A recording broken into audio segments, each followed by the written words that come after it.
All right, with that, Richard, I think you're ready to go. Great. So thanks, Jess, for the introduction. And yeah, it's a bit of a mouthful. I guess I've had a bit of an interesting life, and it's getting interesting every day. So nothing really. I couldn't say anything's routine, but I'm conscious that we've got a really limited time to talk about a very broad topic. So I'm going to take you through quite a rapid fire status update of the application of systems engineering in transport for New South Wales. And we'll see how things go in terms of question and answer. So bear with me and I will start with the next slide. So first of all, I'd like to, transport pays respect to elders past and present and recognises and celebrates the diversity of Aboriginal peoples and the ongoing cultures and connections to the lands and waters of New South Wales. For those of you not familiar, this is a traditional way of respecting the fact that the First Nations of Australia have a culture of 40,000 years in this great land, and they were here before Europeans. So I'm speaking from an area called Camden, Narellan, southwest of Sydney, and it lies on at the junction of the lands of the Gundungurra, Darawal and the Darug people. So it's a bit of an interesting combination. Just want to move something else out of my way here so that I can see. Right, so next we'll just talk about the topics. So broad topics about the state of play of system engineering and transport, starting off with how system engineering is integrated into the organisation and what the governance arrangements are. Once again, I could talk a lot more about it, but in this limited time, I'll just give you a taste of it. Then about our standards and guidance. And of course, they're free. They're available to everybody. So, and I'll take you through one or two slides on that too. There's hopefully some really useful slides that we can share with our colleagues in this ANZ region. We'll then talk a little bit about the working groups and communities of practice, whether it's directly system engineering or related to systems engineering. Very important topic, and of course INCOSE talks about this a lot, is the skill of scaling and tailoring. If you over apply system engineering, you're going to bust the budget, under apply it, and you're going to bust the product that you're delivering. We'll talk a little bit about tools and processes. Obviously, some processes are internal to transport, and some processes are external for engagement with our supply chain. And of course, we have a range of tools that we use, which are no doubt familiar to most of the people in this talk, in this session. We'll then concentrate a little bit specifically on model-based system engineering in transport and its growing application. And I think that's a topic that I'd really like to discuss with my colleagues, because it has its challenges and it has its rewards too. And we're on a journey to implement it. We'll also then talk a little bit about something I was involved in up till about a year ago. Well, although I'm still residually involved, is in the application of system engineering in achieving system and asset resilience for the transport network. And then finally, the area that I'm getting into now is in motorways. I'm on the Western Harbour Tunnel project, and just a comparison and observation of the similarities and the differences between rail and road. So we'll jump into something about organisation and governance. So the model on the left-hand side, the transport model, is one that's broken up into a number of divisional areas. So on the left-hand side, you have the customer strategy and technology division. They're highly focused on the very early long-term transport planning, this transport strategies, future transport 2056 or now 2061 it's called. Some of you might have heard of it. They're involved in that very early strategic planning. We then have Greater Sydney and Regional and Outer Metropolitan, or ROM, who are the main customer-facing divisions that deal with either the Greater Sydney metropolitan area or the Regional and Outer Metropolitan area. And within Greater Sydney, we have Sydney Trains, We don't have the State Transit Authority that was abolished about 1.5 years or 2 years ago, but we do have a lot of contracts in place with a vast range of private operators. We have Sydney Metro as a strange one, sitting just outside of Greater Sydney, but it actually is servicing the Greater Sydney Metro area. And they have their own internal management systems. And of course, they apply system engineering in spades in the planning, design, delivery, and testing, commissioning, and operate and maintain of the Metro link lines that are either in operation or in planning and progress. And then I sit with Thomas within infrastructure in place, and I think 1 or 2 other colleagues of mine are on this call as well. Infrastructure in place is like the capital works project delivery arm. We have a large technical services team that deals with all the major engineering disciplines, but also the cross-discipline areas like systems engineering, safety assurance, and human factors and other areas. We have safety, environment, and regulation, where I was originally from up until 1 year ago, within the asset management branch. They are the custodians, the asset management branch are the custodians of standards, technical standards. Cities and active transport, they don't have a real system engineering capability, so we would support them. Corporate services, neither, but we may very well advise them on aspects of whole of life cost when it comes to things like finance. Sorry, did somebody call out there? And people and culture, in the sense that, part of systems engineering is about getting the right people and processes and technology together to deliver a system. So in some cases, when it comes to the skills of, the new technology skills of operators and maintainers, we need to engage with them.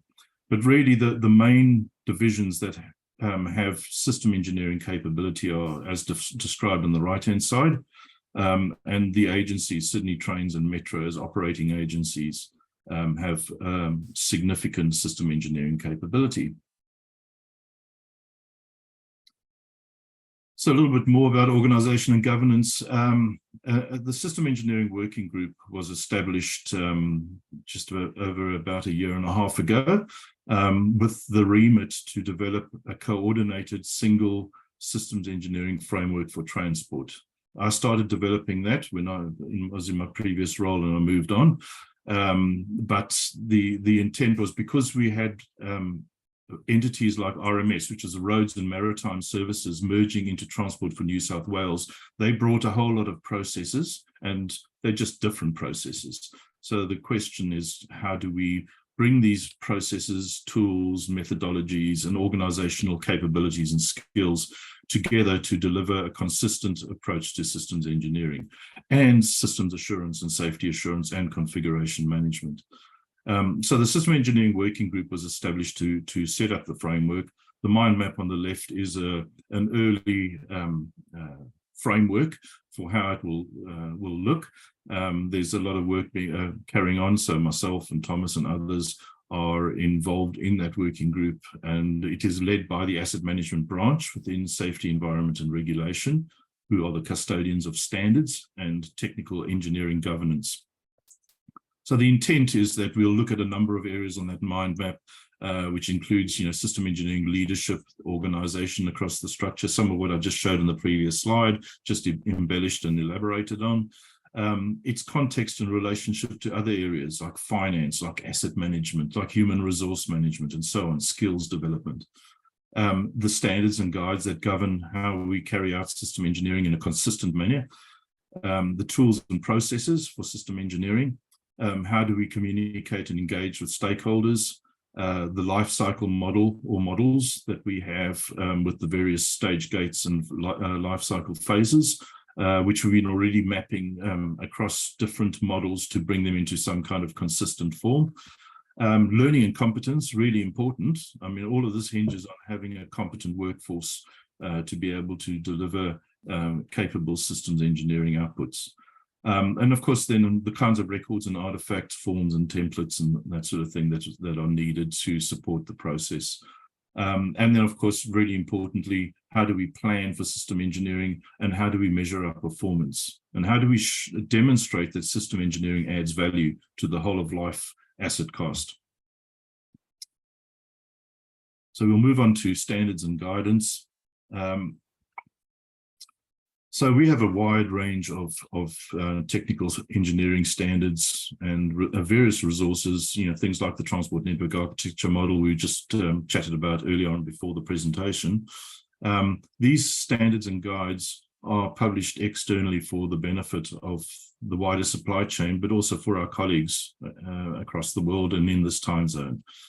So, they're freely available, and we hope that they will be beneficial to the industry as a whole. We took a position on that in the previous incarnation of asset management branch called the Asset Standards Authority to go external. Not all organizations do that, but we felt that it was important so that our supply chain could understand where we were coming from, what our expectations were. So we'll talk about those standards on the next slide. We also have a wide range of internal resources. Not all of those are publicly available. Procedures and templates and registers and so on, and as well as tools. And of course, we have templates that are being constantly reviewed and revised and updated. An artifact called a client requirements document has crept into the lexicon, and we've had to do some work. Particularly, Thomas has done some good work there in stripping out any duplication with what we call a BRS or business requirements spec. And then we'll also talk a little bit about TS 902, which has been renamed, which is the roads version of our rail system engineering standard. And I'll talk about that in the next slide or two. So if you go to our website, and there you've got the URLs, there's the old URL, it still works, and the new URL. I prefer to use quick search. That's just my preferred weapon of choice. You can then go and select system engineering under the discipline, and a whole raft of our standards and guides will pop up there, and you can download them and read them. I promise you, they make riveting bedtime reading. And then you press the other one. We'll jump sorry, somebody was talking there. So the important point is that we want to make this freely available so that everybody is singing from the same hymn book. They might not be the best standard that you can get globally, but we have spent quite a lot of effort in tailoring the standards and massaging them into the language of transport so that they're not aerospace and defense orientated. Everything came from aerospace and defense, and due credit to those industries, but we've had to do quite a lot of work to make these digestible and understandable in the transport sector. So, we base on and derive from 15288, but we've significantly scaled and tailored them. So just talking about motorway standards, on the left-hand side there, you'll see a whole string of standards. The TS is the new designator. The particular one of interest is TS 902, which is the system engineering process standard for motorway systems. And I think that's probably an area, the standard's actually really good, and it's much more closely aligned to 15288 than the rail-centric one that we developed in the past. However, it is applied to the M&E, the mechanical and electrical systems, and to the ITS, the traffic systems, and sort of excludes the civil and structural and drainage and hydrology elements. Whereas in the rail space, we've tended to treat the whole integrated railway as a system, including civil structures, bridges, track work, the whole lot. If the steel wheels don't fit on the steel rails, that's an interface that's failed. It's a system interface, and there's a whole science that goes into wheel-rail interactions. So in the rail space, we still treat the whole railway as a system. But in the motorway space, it's moving towards that. But some really, really good practice we've actually we've discovered since moving from the rail space into the motorway space. And some of those standards you should download and have a read as well, and compare to your particular nationality. Of course, it's all about people too, and it's important to have working groups and communities of practice to share and grow our community and our knowledge, and to influence the wider transport enterprise to ensure that the value of system engineering is understood and accepted and supported across particularly the big capital programs of work. So starting at the top of the pyramid, we have what's called the Asset Management Steering Committee, which is chaired by the Asset Management Branch. They, as I said, have overall governance of standards and asset management in transport for New South Wales. And we are a capital works delivery arm that then follows that governance. That steering committee is reported to by the System Engineering Working Group, which once again is chaired by the Senior Manager for System Engineering and Resilience within Asset Management Branch, and is made up of members. At the moment, I think there's about 16 members, but that could change up or down. Thomas and myself are in the working group. I don't know if there might be somebody else on the call, but we've got representation from Sydney Trains and from Metro and from Customer Strategy and Technology Division and from Greater Sydney and Regional and Outer Metropolitan. So we have this broad divisional membership of the working group. And as I said, the working group's responsibility is to develop and implement a single, coherent and consistent system engineering framework for transport. Below that, or sort of below that, is the System Engineering Community of Practice. I suppose one could say off to the side, and that is big.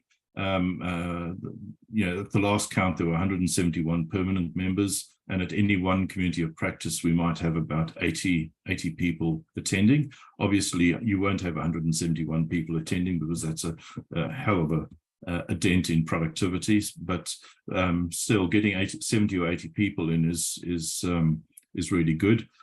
These are held once a month.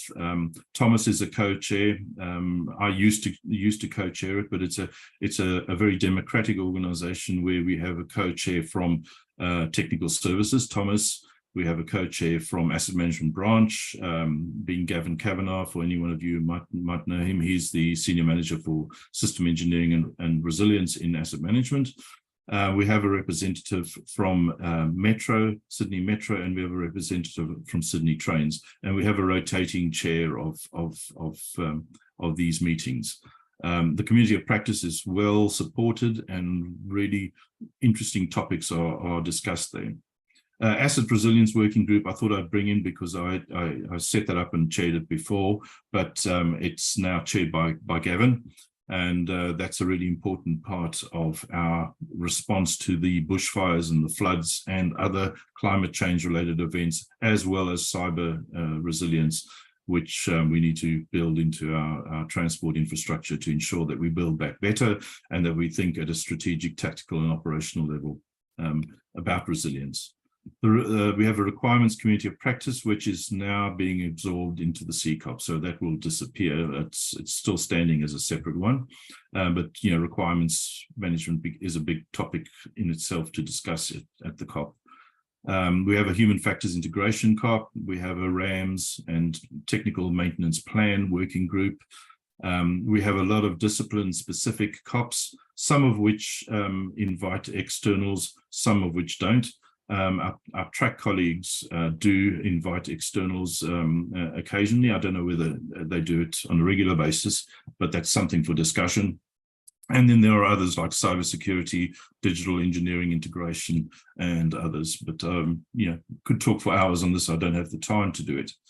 So just a quick one. We celebrated our 100th session in February 2023. And the 4 founding members are shown there. So on the left, you've got, some of you might know Helen Williams. She's now the Executive General Manager for Transport ANZ for Sistra. Warwick Talbot, who's still in transport. He's the Deputy Executive Director for Sydney Trains. Melissa Jovich, who is Director and Founder of South Pacific Systems.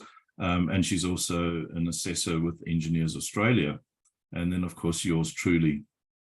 Unfortunately, I haven't got a picture of Thomas. He's off to the left. And with the person with the back of his head is Nish Sethi, who is the Executive Director of System Engineering and Technical Assurance.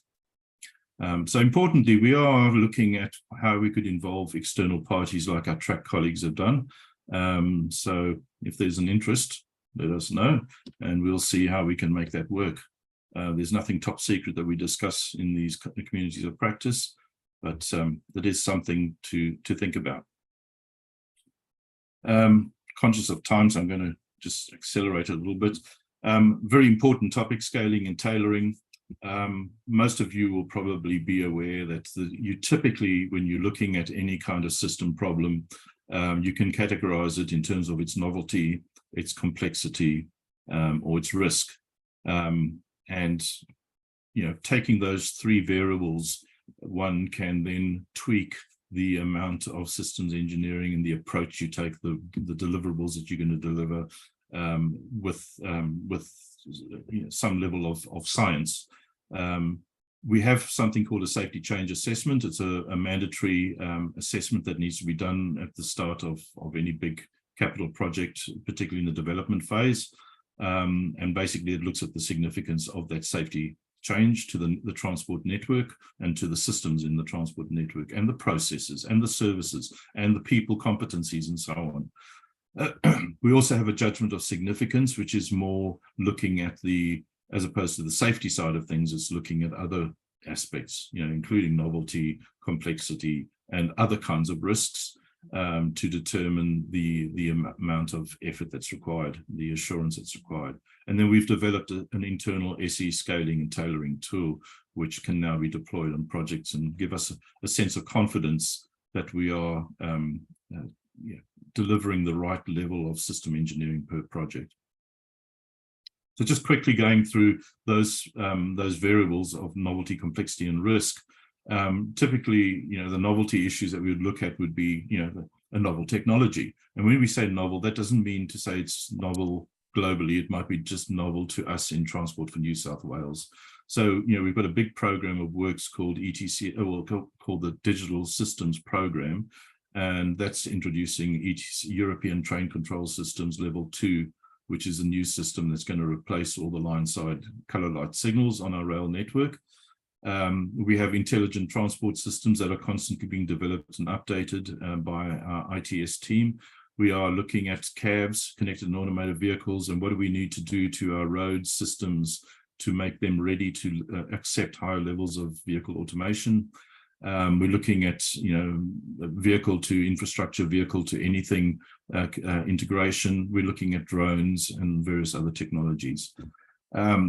Novel processes. When we, for instance, the digital systems program, we're introducing something called axle counters to replace track circuits.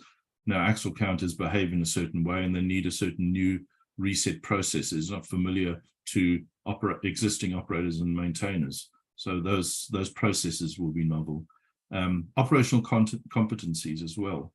Being able to be competent to deal with an automatic railway operation or some new ITS system on a motorway, those require different competencies. Maintenance competencies too. We've got people who might have started off, with a hammer and a spanner, who are now having to use a laptop to diagnose maintenance issues. Novel application of existing technology, novel configurations of existing technology. So in terms of complexity, number of different things to look at. It could be the complexity and the number of new or altered system functions that are being introduced onto a system, whether it's on a motorway, whether it's a new ferry system, or whether it's a rail system. Particularly things like the driverless metro that we've, is already operating in Sydney and is being rolled out across the rest of the network. Complexity of interfaces too. We have many more digital type interfaces that we need to deal with, but also the physical types of interfaces, human-machine interfaces.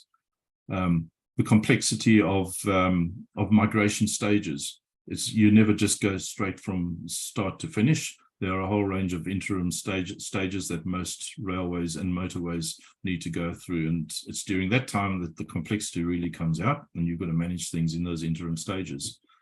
And so on. So really, there are a range of different areas of complexity that we need to deal with and therefore scale our system engineering. I won't go through every single ility here, but from a risk point of view, the top ones in red are obviously health and safety, security and environment and sustainability and resilience, of course. Big topic now, big thing of discussion. And I'm sure in New Zealand, with all the recent flood events that you've been plagued with, asset resilience and system resilience is probably front and center. But there are a whole lot of other risks when you make a change to the network: skills, design risks, manufacturability, and so on. So here's just an example of a radar plot that we've done for illustrative purposes. It can vary from one project instance to another, but going around the clock from the at-grade commuter car park, you would reasonably expect that the number of requirements would be relatively low. Your interface is relatively low, not insignificant. Your verification and validation methods, how much RAM and durability analysis needs to go in, issues about electromagnetic compatibility, human factors integration, although human factors could be quite big with an at-grade car park, and of course, system architecture. So taking those main dimensions and then going around the clock, you'll see that it sort of increasingly gets, as you go, from sort of traction substation to a transport interchange, to automatic train protection, to a new upgraded rail corridor, and eventually to something like a driverless automated metro at sort of full-scale deflection, where all of those system engineering elements are and specialty topics are applied in full. There are some little anomalies. So if you look at major track renewals at the 5 o'clock, you'll see that there's relatively low effort. The reason being that a major track renewals program for us could be $1 billion of work over 10 years. So it sounds big, but really it's about restoring the track geometry to its original design intent. So we're not going and developing new requirements and new architecture, new design. We're simply restoring to its existing state. So just a bit about tools and processes. We have a wide range of tools. Some organizations might have more. I might not even be aware of everything that's available in transport. It's a big organization, but we use IBM DAWS or DAWS Next Gen. We have got Classic still in some instances, but we're increasingly moving towards DAWS Next Gen as the main method of and tool for developing and managing requirements through a project. Since I've been working with motorway projects, our motorway colleagues use Atlassian Jira, and I'm really interested in seeing how that can be used for requirements management. It's a lot cheaper, it's a lot simpler to use, and it seems to work very well in the motorway space. So I'm really open to that. We've got licenses for Genesis. Now, Genesis is quite a pricey tool. But in technical services, in intelligent transport services and intelligent transport systems and Sydney Metro, they use Genesis. The digital systems program itself is a big power user of it to develop the system architecture. Magic Draw, which my past team used to develop the transport network architecture model that's published with our standards. And then there's others that are used at different levels and volumes of effort, things like Capella, Holocentric, Relatix, and Enterprise Architect from Spark Systems. So really, the procedures and templates that we use are hosted on our divisional management systems, and each division has got its own management system. Part of what the system engineering framework is going to do is to ensure that all of those individual processes and templates across different divisional management systems are consistent and available through the framework. So whether it's on Confluence or SharePoint, and some things and many other things are there too, but things like benefits realization management, business case development, client requirement documents, judgment of significance, and others. So just in terms of model-based system engineering application, as I said, this is a growing area for us, and we're on a learning curve, and we're slowly starting to apply it in certain projects. As I say, the transport network architecture was the first time that we really used it in anger. But the digital systems program that's delivering all of these train control systems to upgrade our rail network is using MBSE. Motorway systems, and I'll give an example on the next slide. They are really doing some outstanding work in the space, and definitely something to be looking at. Parramatta Light Rail as a light rail project is also using it, and there are other projects, but I won't go into them in more detail. So here's an example of a physical block diagram view in one of the in the architecture model that our colleague Murray Bales has developed. And it just shows some elements of the motorway systems and how he's brought them together. So this is using Genesis. And what Murray's also done is he's used Genesis to do hazard causal analysis, so which is, it's not just about developing a functional and a physical architecture. He's actually using the MBSE tool to map out scenarios, operational scenarios that can lead to hazard. In this case, this is a reverse road traffic tidal system that goes wrong, and what can happen if you reverse the flow of traffic in a tidal control system and leads to vehicles going in the wrong direction. So really innovative application of MBSE tools. Going on to system engineering and resilience, one of my favorite topics from the past, and I'm still sort of residually involved in this. We had some, as you can appreciate, we had some disastrous bushfires following the droughts that hit us in 2019, significant damage to road and rail infrastructure across New South Wales. A lot of our road and rail corridors run through eucalyptus blue gum type forests, and of course they were hammered. Literally signposts were melted, roads were melted, and vegetation was stripped off embankments. And as you can appreciate, vegetation is there to hold those embankments together. Then came the rains, and of course, not just rain, heavy rain, La Nina type heavy rain, which of course then washed these embankments, and we had washed down these embankments that had been denuded of vegetation from the fires. And we had many embankment failures, lots of potholes in our road network, a lot of track repair work that was required. So out of this, we established an asset resilience working group in response to New South Wales government and Australian federal government initiatives to start to address resilience, particularly against climate change events, but also other aspects of resilience that include, resilience to cyber attack, for example. And of course, an asset resilience strategy and framework will be deployed into the asset management plans, or what we call asset and services plans. And because we bring assets and services together, we don't just look at assets in glorious isolation from the services that they provide. So it's really important to have that integrated approach. And that resilience strategy will hopefully be published sometime soon. I can't give you a date. It's not in my hands to commit to that date, but Asset Management Branch will be publishing that at some stage. So when we look at enterprise resilience, we, it's a complex beast. It's a Venn diagram. You cannot look at it in isolation from other things. So if we focus on the center of this diagram, not at the peripherals, they're really important, but from an asset resilience point of view, we look at it as being a combination of, looking at business continuity management, general enterprise risk management, asset management, because the resilience of the assets that we are planning at a strategic, tactical, and operational level, systems engineering, and taking out of INCOSE's system resilience elements. A lot of that inspired me to develop our asset resilience strategy.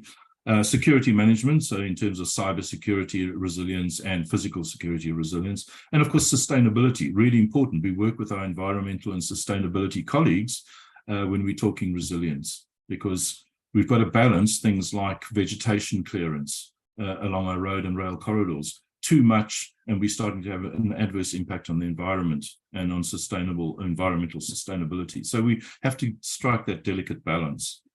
Around the sides are the areas that asset resilience is not directly addressing. They're very important: human resilience of our people, but also our customers.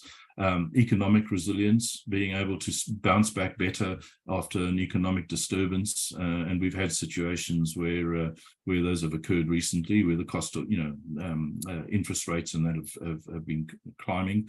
Logistics supply chain resilience. So the Ukraine war has impacted on logistics supply chains around the world. Those kind of events can lead to problems, and we need to build that also into enterprise resilience. Financial resilience, non-operational asset resilience. So when I say that, the asset resilience strategy looks at operational assets, signaling and control systems, telecom networks, civil infrastructure. Non-operational things like back office IT systems, payroll management systems, and so on. Very important too, but they're outside of the asset resilience strategy. And then, of course, social or community resilience. If our transport services are not resilient, then our communities that we serve are going to fail, and they're going to go through hardship. So we've adopted a sort of system of systems approach where we look at in this case the integrated multimodal transport system as a system of systems, but it fits into a broader system of systems in that we get our water, we have water supplies, we have dam operators who, if they release too much water in an uncontrolled fashion, they will inundate and wash away our roads and our railway corridors. We have bulk electricity suppliers. If their distribution network gets burnt down by bushfires in the Blue Mountains outside of Sydney, the power is lost to our rail network. Telecommunication systems, we have third-party telcos that we interact with, and of course local councils. Our road and rail corridors run through local councils as well. So just on the right-hand side, that system of systems view also sort of talks to the fact that our engineered system could have adverse impacts on the ecosystem. So when we build a road or rail corridor, we cut down a lot of trees and we destroy vegetation. That was a carbon sink. And that was, and if you multiply this out across the world and everybody's doing it, it will have a cumulative effect on the amount of carbon dioxide that can be absorbed by vegetation. So the result of that is that has an impact on the amount of carbon dioxide, globally in the atmosphere, which leads to impacts on changes to the climate system, which then comes back to bite us with our engineering systems. So it's having this sort of circular system of systems view is really important. And finally, I'm just going to go into some comparison of my experiences with road and rail systems. So, we'll talk about the ones below just very, very briefly, because most of those equivalent signs indicate that road and rail tunnels, bridges and structures, civil corridor works, a lot of those are very, very similar between roads and motorways these days. The really big difference, and this is the big one, is in the actual operational environment. In the road space, it's highly complex. There's a wide diversity of vehicle types, literally hundreds, if not thousands of vehicle types, right down to motorbikes and Vespas and scooters and so on. Different road users, whether it's semi-trailer truck drivers, or whether it's bus drivers, or it's a taxi driver, or it's somebody hooning on the road. Different skills, different behaviors and attitudes, and trying to manage that is a really complex, wicked problem. And it will get more complex as we start to introduce connected and automated vehicles, particularly when you've got a mixture of automated and non-automated, or highly automated and non-automated vehicles. Whereas in the rail environment, it's relatively controlled, it's segregated, it's highly regulated, limited degrees of freedom, works to a timetable, relatively homogeneous vehicle fleet, relatively small vehicle type sets, consistently trained staff, and of course customers are, their access is controlled. So that has been probably the standout lesson that I've learned about motorway versus rail, is the complexity of the road environment, and particularly if we're going to try to automate it. I won't go into more detail. If anyone's got any questions on the slides, they can ask me more about that. I'm conscious that I've probably run terribly over time now. So just basically one thing we've learned is that road and rail have traditionally used different language. Yeah, and they have different approaches, but they achieve similar outcomes. And whilst we might have things like an operational concept definition and maintenance concept definition, road projects have something that achieves the same. They have concept of operations, but because of the nature, the less integrated nature of road projects, they don't develop all of these artifacts that we develop in rail. But I will say that the ConOps that I've seen for some of the road and motorway projects has been really, really good. And they've used MBSE tools to develop some of those. So there are similarities and differences, and we just need to respect that they are different. It's not that rail is necessarily better at practicing system engineering than road. I've certainly discovered that is not the case. And that's my story. So any questions? So I will invite folks to come off mute and just throw their questions out there to Richard.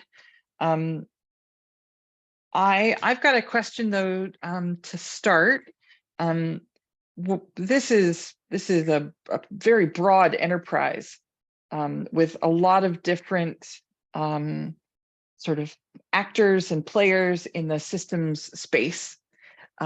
How do you manage quality in systems engineering kinds of activities when you're talking about such a broad group with working to different and tailored approaches across the Transport for New South Wales enterprise? Yeah, good question, Jess. And yes, that comes down to some of the work that the System Engineering Working Group is tasked with. We've had a number of organizational restructures, mergers, and reconfigurations over the decades, and in recent years too. And we've had a change of government, so there might be the MOG or machine of government might mean further organizational changes, and we need to adapt. It's just like the furry mammal versus the dinosaur when the big comet hits. You've got to adjust to your operating environment and your organizational environment.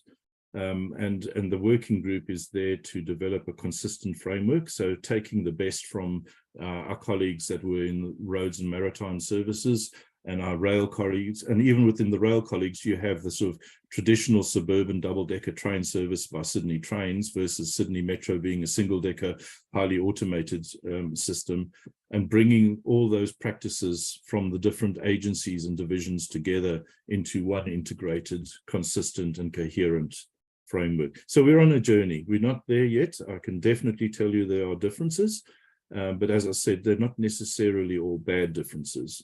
And it's about diversity. Sometimes it's good to have diversity, but it's also good to understand what that diversity means in terms of the way we do things, so that when we have a join between, an intersection between a road and rail corridor, that there are consistent approaches, particularly what plays out in light rail. We've got a light rail network in Sydney and elsewhere. And there's a road rail interface. It's an extended level crossing, really. And the way in which you deliver a road and the way in which you deliver a light rail means that there needs to be much closer coordination in terms of system engineering practice.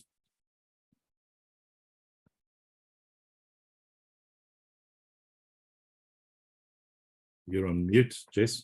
I did it. I'd really like to invite any others to come off mute and throw their questions out there.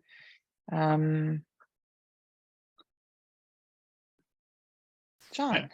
Apologies if I missed it, because I did have to drop off for a moment to speak to a colleague, but I don't think I saw anything on sort of digital engineering, BIM, and that sort of side of things. Interested in what Transport for New South Wales sees as the interplay between digital engineering and systems engineering, and how you are managing that currently or into the future.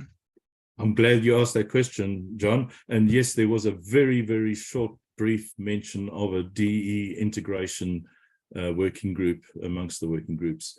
There's a lot of work going on in that space, particularly with integrating model-based system engineering, which is kind of looking at the sort of higher level operational capabilities, functional and to a certain extent physical architecture, and then that transition into the sort of really the physical configuration of real assets that you can look at, as opposed to block diagrams in Genesis. There is a lot of work in that space. Transport has once again shared its digital engineering standards and guidelines. Those, I think, are available to anybody externally. And there's been some, strong work that's been done across over the last probably 5 to 6 years.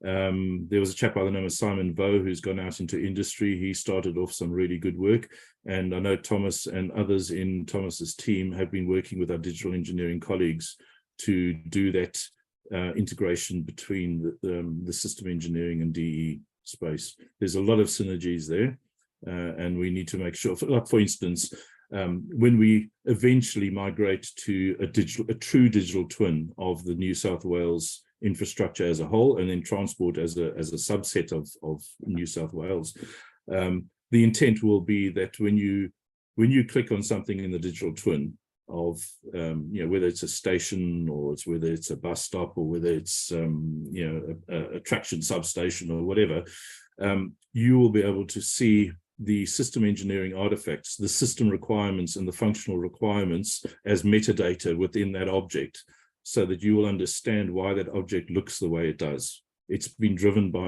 and it's satisfied some system requirement that was driven by some business requirement. And that, I think, is the ultimate end game, is that you have that ability to trace back and satisfy requirements from the physical world, the physical assets that we deliver. But yeah, we've got a very strong digital engineering presence in infrastructure and place technical services, but they've also got digital engineering capability in the other divisions, including agencies like Metro and to a certain extent, asset management branch has got some high-level governance capability in that space. Excellent. It's really interesting to hear. Is that embedded in any of your standards that are publicly available yet, or is that sort of development work that's ongoing? I'm particularly interested in things like toolset integration, which is an area that I think needs further development. I know a number of vendors are looking at. Yeah, I wish I'd sort of prepared for that. I can't remember exactly where it is. It is externally available, the digital engineering standard. And in fact, Thomas has just put a chat in now. So thank you, Thomas. Excellent. That takes me off the hook. But yes, they are freely available, and have a read. Certainly, like with everything, standards are still evolving. And we are evolving with our environment. Like the furry mammal, we want to survive the big comet, and so we have to reposition ourselves, reconfigure our systems, reconfigure our competencies and capabilities and processes and standards. Thanks. Awesome. Well, I could ask all of the questions, Richard, but I'll do a last call. We're at full time here, but if there's anybody who's got a question, looks like maybe not, then what I'll do is I'm going to take screen share back and say, yes, I really do mean that. So again, Richard, thank you very much for sharing this with us. And I think that the New Zealand systems engineering community, and in particular, the transport systems engineering community that's growing, will really benefit from the knowledge that you've shared with us today. Just in closing, our next actual meetup, our next get together will be a special general meeting, as previously discussed, to vote on some motions to amend the Constitution and bylaws. And then, of course, this is our last slide. If you're looking to connect with any of us here in INCOSE New Zealand, mailing list is a great way to make sure that you keep up with the latest. LinkedIn and Slack are also good ways to see the most current news and interact with others. And we're looking at some tweaks and updates to the website for events and information archiving and that sort of stuff. So with that, I will say thank you everyone for attending. I'm going to try to find all of the buttons which have disappeared because Zoom is helping. In fact, I'll just stop the share. There we go. I'll stop that there. I'll stop the recording and say thanks and good night.